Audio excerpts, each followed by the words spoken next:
guys, welcome back to Reflection. I'm here, Annie, your host, and I have a special guest today. He's actually my very young friend, not young, but younger friend. We're 7 years apart, and I'm very impressed with him. His name is Kimhun, and I'm impressed because with his age, like I wouldn't guess that he has come to a realization or a conclusion about his relationship. And when he shared it with me, I was like, damn, like someone needs to hear this. And he is a perfect example of, to show us that wisdom, it doesn't really come with age. It actually comes with reflecting on the experiences in your life. So today, Kim Han and I were going to be talking about his first dating experience and the conclusions or the learnings and the values he drew from it, which I think a lot of you would benefit from it, including me. When I heard it the first time, I was like, wow, this is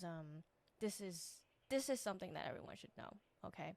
So Kim Han, can you tell us a little bit more about yourself so the audience has some picture of who you are? Okay, thank you, Annie. Hi guys, my name is Kim Hun. I'm currently 19. I'm currently a first year law student. So, like, why do you want to talk about this topic besides the fact that I asked you to? Well, it wasn't really something that I think about a lot, but it's more of something that I've came to realization at times and just thought, well, um, that's interesting. Yeah. And So, yeah. it kind of give me a clearer idea that kind of reflects back into how I grew up and how that affect the people I meet. Okay. So you're basically saying that, like, you saw that, like, the way you were brought up, it actually affected the people you choose to come into your life. Yeah, yeah, Yeah. Yeah, okay. Because today, actually, we're going to be talking about, we didn't say it yet, but we're going to be talking about his first dating experience and that how much how much similarity he saw with his girlfriend and his mom, actually. And I think this is a pattern for a lot of people who are in the dating game, including me, too. Like, I was dating a lot of guys who are like my father, and I don't know how to get out of it. That was the worst part. Like, I was like, why does this remind me of my dad so much? And sometimes it can be good, sometimes it can be bad. If we take the good parts, then that's nice, right? If we also pick up the bad parts, then too bad. But can we start like talking about your family background, because actually you have a very unique, I would say, but unique but also common family background as far as I know you. What does your mom and dad do?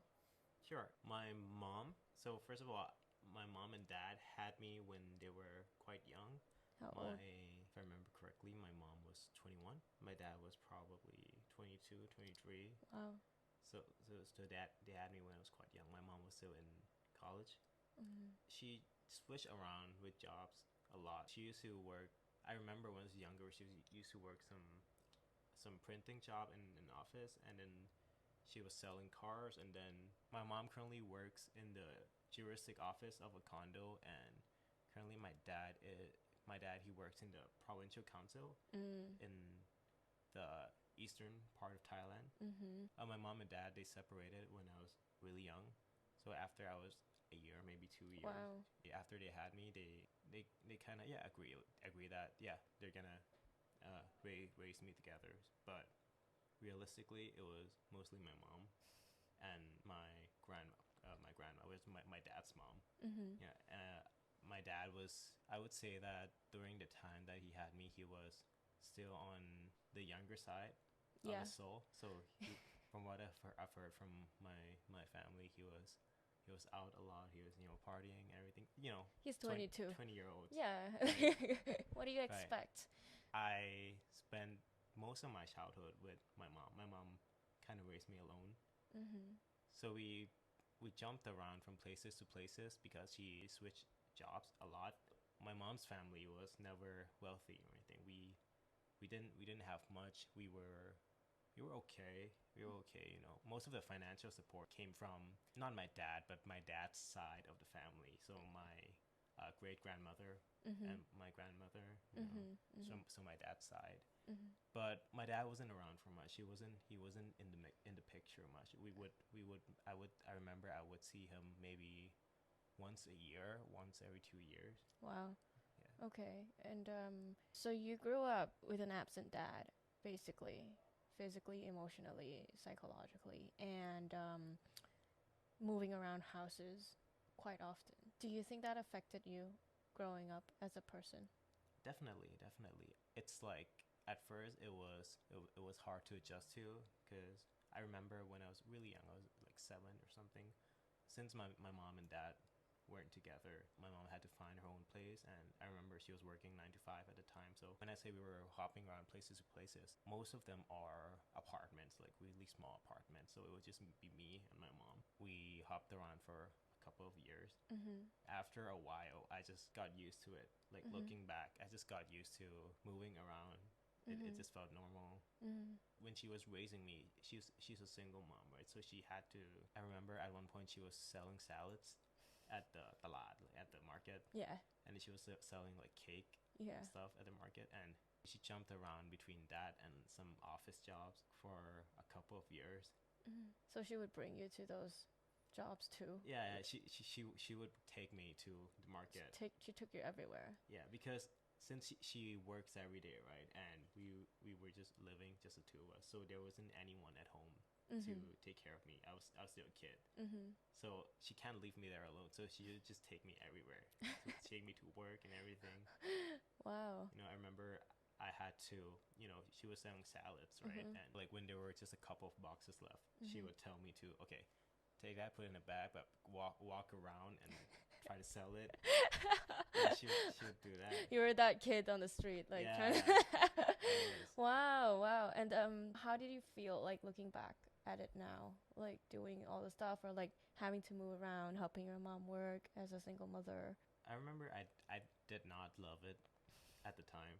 At the time, I didn't, which kids would want to go to Yeah. the lot every morning, Yeah. pretty early too, like 8, 9 every Yeah. morning to like just sit there while your mom was working. Yeah. But looking back, it's a big part of who I am today because Mm. I spent a lot of time with my mom doing things that most kids, at least most kids in the society that I know, Yeah. didn't have to do. I have a lot of friends who also had, family issues. Some people have absent fathers, absent mothers. It really affected them on how they grew up, their mental well-being, their attachment issues and stuff. Yeah.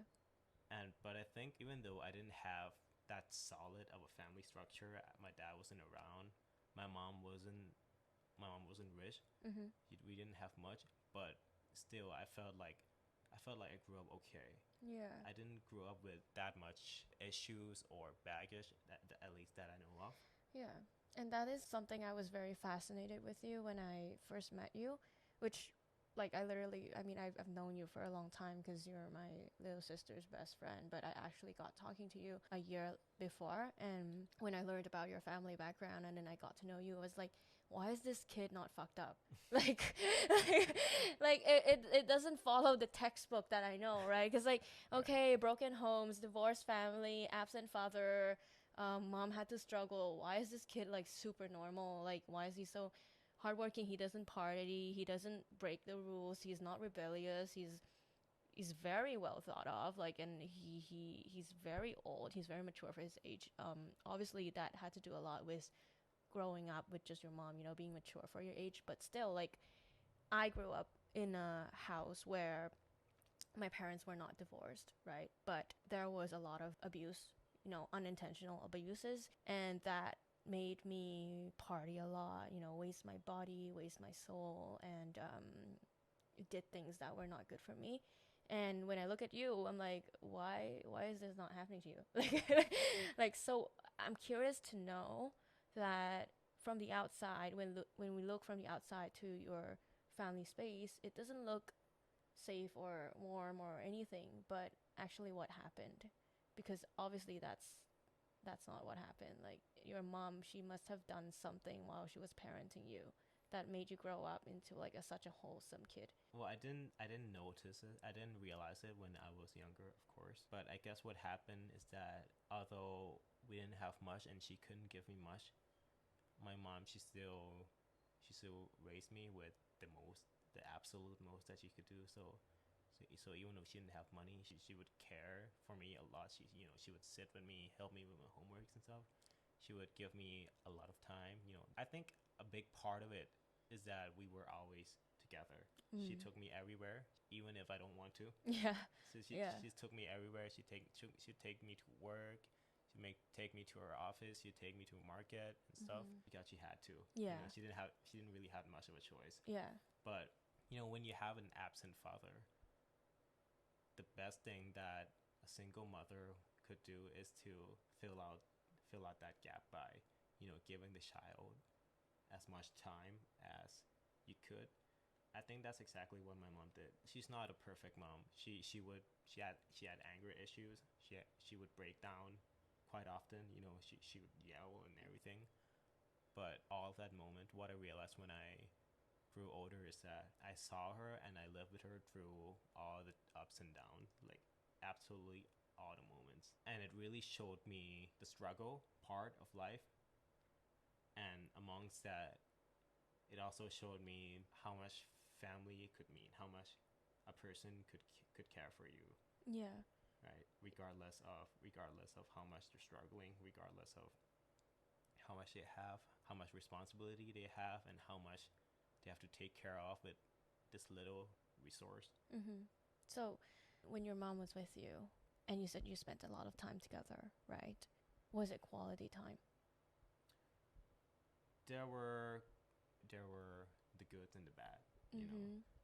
Since I was with her all day every day, the parts were the days that she would have to work all day and I would have to just sit in the sun every day, walk around in the market. And sometimes I just thought that, okay, why do I have to do this? Why does she have to bring me to this lot? And, Yeah. This market. Yeah, this market every day.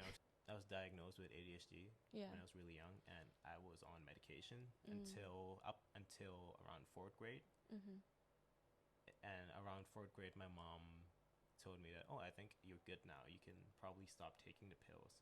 I'm pretty sure no mothers would want to keep their kids child on pills. Right? Yeah, obviously. So she genuinely thought that, okay, after a period of time, you should be fine without pills, right? And I was happy about that because I didn't want to keep taking them either. But after I stopped taking the pills, everything just went to shit. My grades were really bad. I was failing classes. I wasn't doing homework. So basically, for people who don't know, for people that are unfamiliar with ADHD, you have to take pills. And for me, I think it was Rylan. And what it does is that it kind of numbs you for a couple of hours. So you'd be really stiff. You'd be really focused. It feels like the voices in your head just goes quiet. Wow. Like the thoughts. Wow. All your thoughts just goes quiet. And whatever's in front of you, it's a lot. You feel a lot more obligated. It's more natural to focus on whatever's in front of you. Yeah, that's what like college students use to study exams. Yeah, really. Yeah, Rylan. Yeah. They use it to study for exams. They use it to stay up all night. It's quite popular. It's quite popular, sadly. Yeah. So I had those growing up. I was diagnosed, so they were prescription drugs. Around the time that I was taking them, my academics were fine, and of course after I stopped, it went to hell. So it wasn't just my focus that pills were for. It was for my energy as well. So ADHD is attention deficient hyperactive disorder. So along with not being able to focus, I was also very hyperactive. Right. So in Thai, I would say like I do mark S1 mark. Yeah, you're very like nasty. Yeah. You would get really jump around. I would run around. You're like a monkey. Yeah. So you would have break things too. Yeah, I had a lot of energy. Oh, I see. That's why you needed something to numb you. Yeah. So kids with ADHD, the two most common things is that they have a lot of energy. They're very creative, but they have a lot of energy. They would run around. They would play around a lot. They wouldn't get tired. and also they can't focus. So I want to know, like, how do you deal with like when you were off the pills? Then like you went crazy basically, and then how do you change? So I stopped taking those pills, and I had a lot of energy. I would play around a lot. My mom would get mad.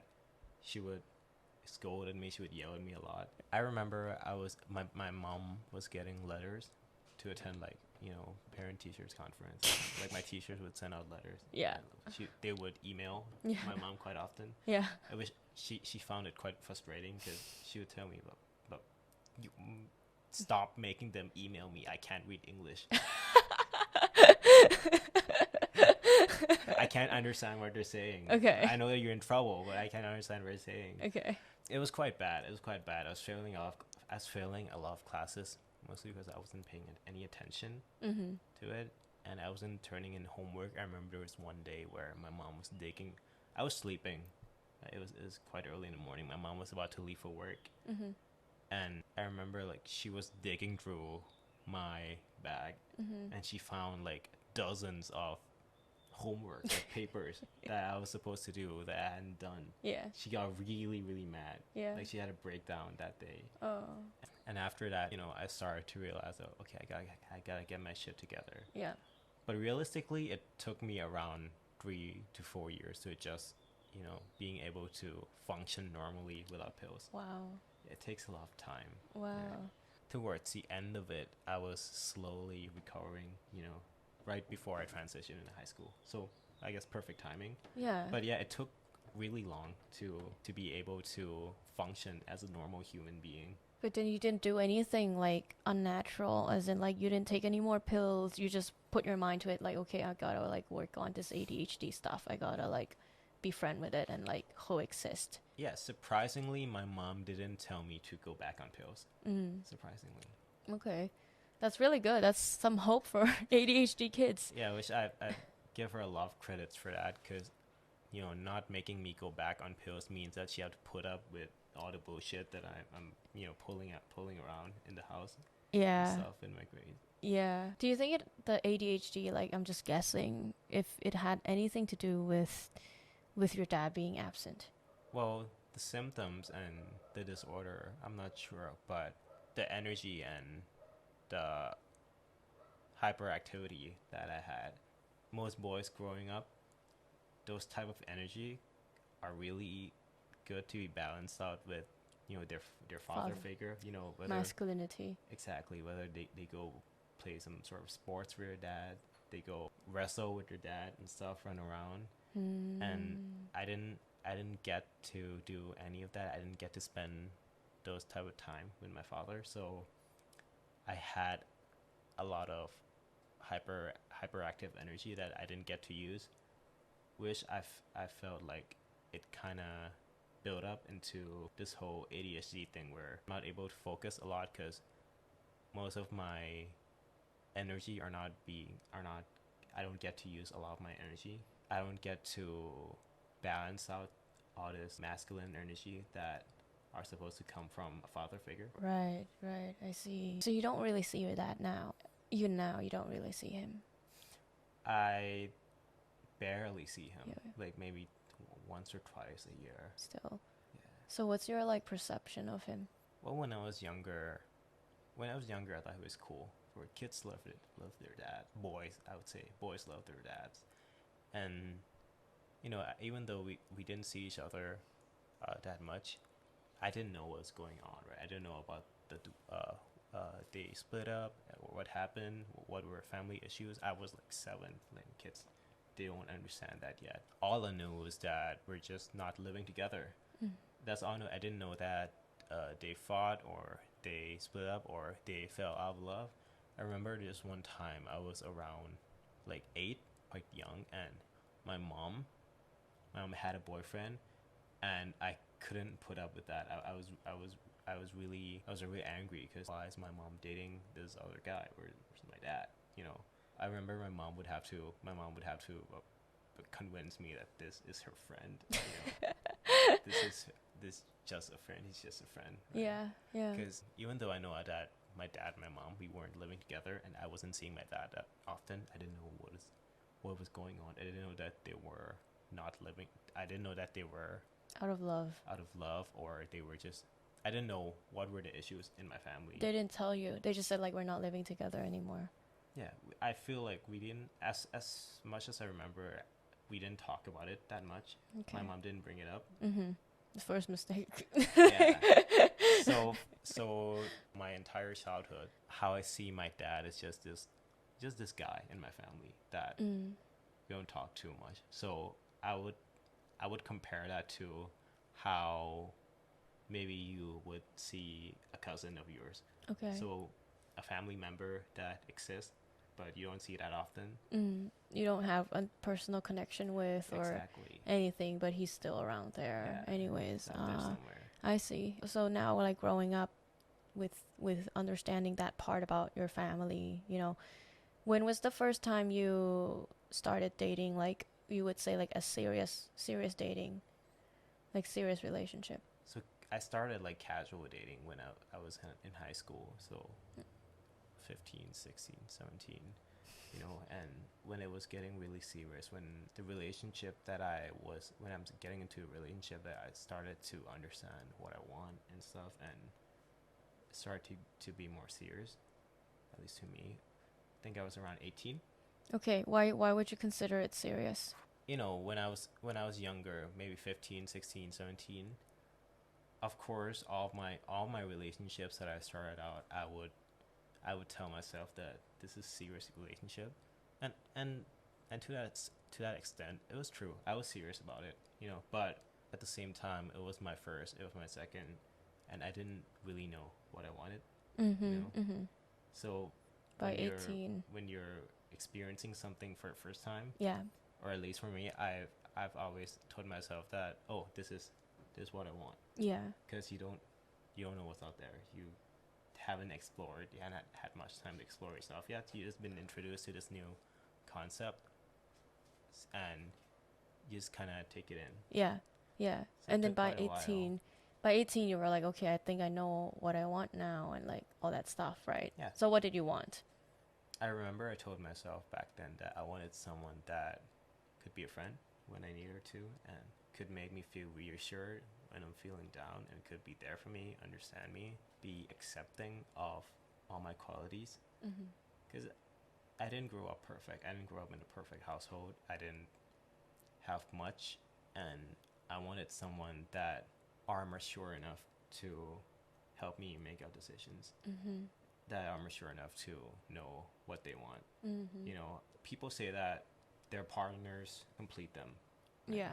Yeah. Well, I wanted someone that I didn't want to be a piece of the puzzle in someone's picture. Right? Yeah. I told myself that I wanted to be able to fulfill myself, and I just wanted someone to be able to add on to that. You know, to both independently be fulfilled. Wow, that's really healthy. Yeah, because I felt like in my past relationships before this, around the time that I was exploring, I feel like everyone's first relationships are very dependent. You found this person, you fell in love with them, you do everything together, and the second that they're away from you, it's like the world is upside down. It's like everything is out of place, right? And it took me a couple of years to realize that we human beings, although we are a collective species, we stick together. I feel like the more in touch we are with our own emotions, our own wants and needs, the more fulfillments we can give ourselves. And I wanted someone that could drive me with their own fulfillment. I want to be inspired by that. Wow, and that you were 18 when you thought all of this. I was 18. I wish I was thinking all of this when I was 18. Would have saved me a lot of pain, you know. Yeah, so then did you find someone after you had that thought? Like it was kind of like a wish, or kind of like an order you sent out as you formed that thinking about relationship. You went, boom, sent it out, and then you find someone. Around the time that I met this person, around the time I was talking to her, this idea of what I want in my relationship, it just kind of formed during that time. Oh, okay. So I didn't thought of the whole thing and then Okay. send it out. And then It was like, it was natural. It just kept forming and it forming. kept forming, you know, Okay. with the person that I was Oh, with. okay. And how was that relationship? It wasn't perfect. It wasn't perfect. There were a lot of issues, but I knew that there was a part of me that I discovered in that relationship, Mm. and I feel like after that relationship, I've matured so much. Okay, what part did you discover? This is really important because I think people, especially your age, I would say, they don't go into relationship thinking that like, oh, I'm gonna go in and discover more about myself. You know, like we go into relationships and we think like, oh, like I'm gonna marry this person, or like, oh, he's gonna like travel around the world with me, and like we're gonna like go and hang out and have so much fun. Like, of course, that is a process or a part of self-discovering, you know, but I don't think anyone goes in consciously like, I'm going to go in this relationship and find out about myself. Like, that's not really the intention of why you go into relationships. But it is a really good one, you know. It's actually, if everyone had gone into a relationship with that mindset, they would have come out quite different. Yeah. So, what did you learn about yourself? Yeah, no, I wasn't going into that relationship with that specific goal either. Yeah. But, you know, I came out with it, you know. What I learned about myself in that relationship was that I didn't want someone to complete me. I just wanted someone who can just be there, do their thing, and I can just be there and do my thing, while at the same time being able to care for each other, love each other, and inspire each other. And I felt a lot more independent after, like, even during that relationship, and even after that relationship, I learned to be more understanding of the conditions in a relationship. I know that everyone has their ideal picture of what they want. The reality is that you can never find someone with your specific qualities, with the specific qualities that you want to Yeah. have in a person. But Exactly. maybe you can get close to it. But what people often don't think about is that there are going to be conditions and qualities that you don't want in your relationship. And in that relationship, what I learned is that it's okay that everything isn't perfect. It's okay that there are issues. I learned that it's these issues that help both of us grow. So what are the issues? What is the I want to know this. Like, what is the similarities in that relationship versus the one with your mom? One thing that I noticed was that, like I said about my mom earlier, she didn't have much. She didn't have much money. She didn't have much privilege to give me, but she still gave me all her time. She brought me through all the ups and downs with her, all the goods and the bad, and it showed me that the care that she had for me was unconditional. And in this relationship, there were a lot of issues. It helped me grow a lot in so many ways. During those times, we were fighting quite a lot, and there are certain things that were in the way of the relationship, Like, I would say. Can you share? So during that time, we didn't get much of a chance to see each other physically, face to face. And in this relationship, even though we couldn't see each other much, we knew there were limitations. There were things in the way Like of the relationship. distance or time. Distance and time. You know, she was really busy. I was really free. That was a good combination. She was really busy. I was really free. He was really passionate and hardworking. Although it bothered me that we couldn't spend much time with each other towards the end of the relationship, I still felt like she has shown me so much, and she have gave me so much during the time that we were together, even though there were all these essential things that we couldn't have. Okay. You know, like we've known each other for around a year.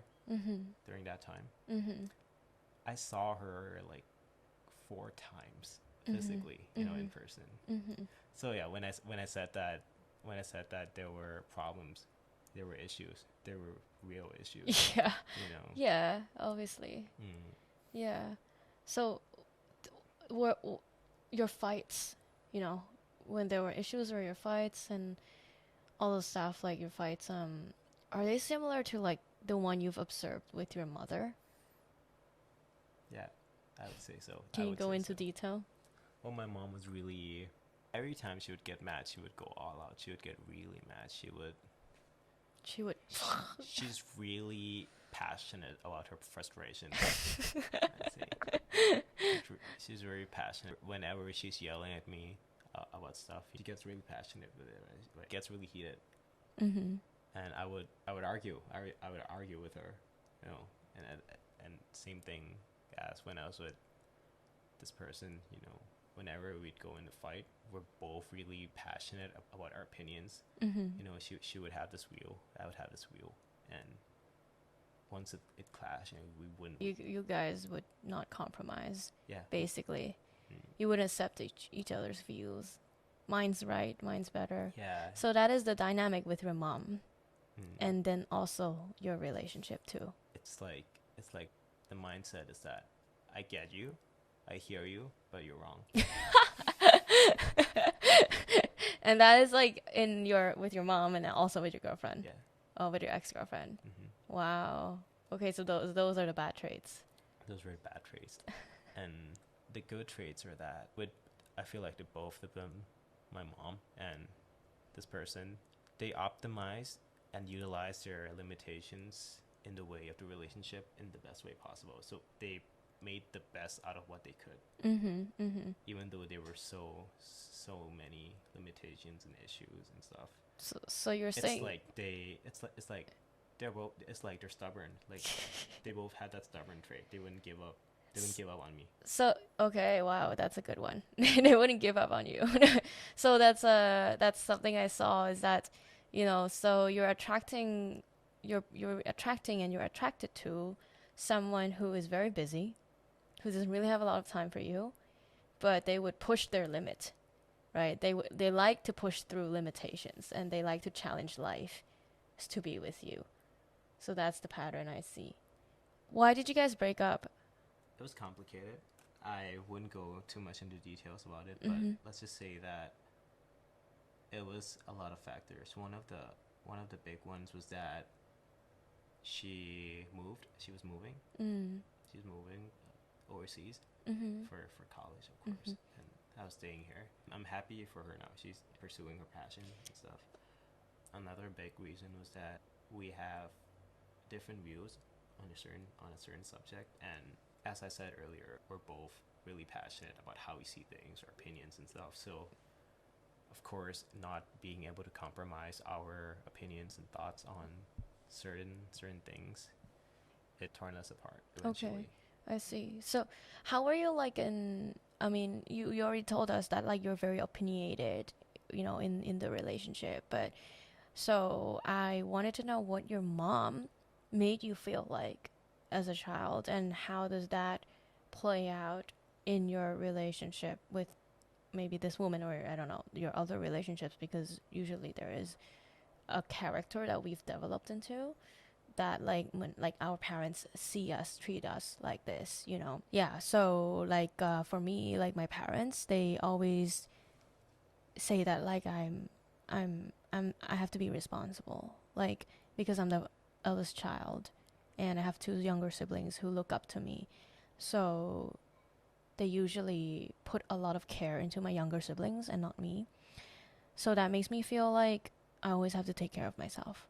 That makes me feel like I have to be independent, basically. And that becomes like a toxic independent thing, you know. And that also played out where I don't really trust my partner to take care of me, where I cannot receive help, you know, because I never received help from my parents. That was how they raised me. They raised me to do my own homework, find my own friends, get into social groups, compete in competitions without any help from them. And then this played out in my relationship by like, you know, when my partner was being nice, trying to help me, just give me some money, pay for my dinner, drive me to places, I was like, wow, this is weird, you know, like this is not who I am. This is not how I was raised to be. So for me, like I was always resistant to receiving love, to receiving help. Now I've realized it. I'm changing, because obviously that's not good if you can't receive love, you know. So for you, did you see any like similarities there? My mom raised me quite freely, I would say. Since, first of all, I've heard from a lot of friends, and I'm pretty sure it's a common thing in Asian culture that their parents would put a lot of pressure on on kids. They would want the kid to be a certain way, to do a certain thing, whether it's career, academics, and stuff. My mom was really free since she said she didn't have a lot to give me. So the best thing she could give me are choices of how I can live my life. Mm-hmm. So there were limitations, of course. I grew up with a lot of financial issues. I was able to attend an international school because my great grandmother on my dad's side was paying for it. But aside from that, I wasn't getting allowance. I wasn't getting financial support. Like, I didn't have anyone to buy me stuff. And when your mom works in an office, or when she's selling salads at the market, at the local market, you don't make a lot of money, obviously. So those were the limitations I had growing up. But mentally and emotionally, whatever I was passionate about, whatever I wanted to do, my mom was always open to it. Mm-hmm. She always told me, hey, when you grow up, whatever major, whatever career, whatever you want to do, I want you to go for it. I want you to go for it. I might not be able to fully support you. Whatever I was passionate about, although she couldn't completely understand all of it, she wouldn't stop me from going for it. Yeah, and how does that play out in your relationships? Since I was allowed to think, feel, and have opinions really freely, I was quite entitled to them. I see. I think this may be the reasons that I'm bad at compromising my opinions and stuff. Well, actually, this also comes from previous relationships where, so before this, I wasn't that entitled to my opinions, to my thoughts. Since my mom was open to everything that I wanted to do, when I've gotten my first couple relationships before the serious one, I was quite open as well, and too open, I would say. I would compromise too much. I would allow my partners to take advantage of me emotionally. Wow. What does that look like? Take advantage of you emotionally? It's basically letting your partners say the things or do the things that hurt you, while you have to find a way to justify that. Right? I see. Yeah. Right. Don't we all do that? And it's definitely a toxic trait, and you convince yourself that it's normal. You have to compromise. You win some, you lose some. You have to listen in order to get the relationship going. Exactly. Which is like a stupid belief, by the way. Like, if you have to ever compromise who you are in a relationship, that means you should get out. I mean, I think there's a healthy compromise. There is a healthy balance. But not in a term where, like, I mean, I was in that relationship too, and I definitely threw my whole emotional and mentality out the window just so I could keep the relationship going. And that's when it's not compromising, it's called sacrificing. Yeah, they're different now. Yeah, so well, after that you learned, right, that you do need to have a stand, especially as a male person as well, because like guys who are assertive obviously are more attractive. They're likely to succeed in life more. Yeah. Oh, one more thing I forgot to mention as well. This probably has came across if you're listening, this probably came across as well that, okay, if you're raised by a single mom, would that mean that you would lack the masculine energy, would have more feminine energy? And yeah, it did. I remember in my first couple of relationships, I wasn't very assertive. I didn't take much of a stand, even though I could, because there wasn't much masculine energy in the house. It's a small room with my mom and some cats. I didn't have masculine energy growing up. Right. So a lot of my female friends would say that I'm very understanding of their emotions and how they feel. I'm sure most of that is from me being raised by a single mom. Yeah, obviously. But yeah, I wasn't very assertive in my relationships. I wasn't.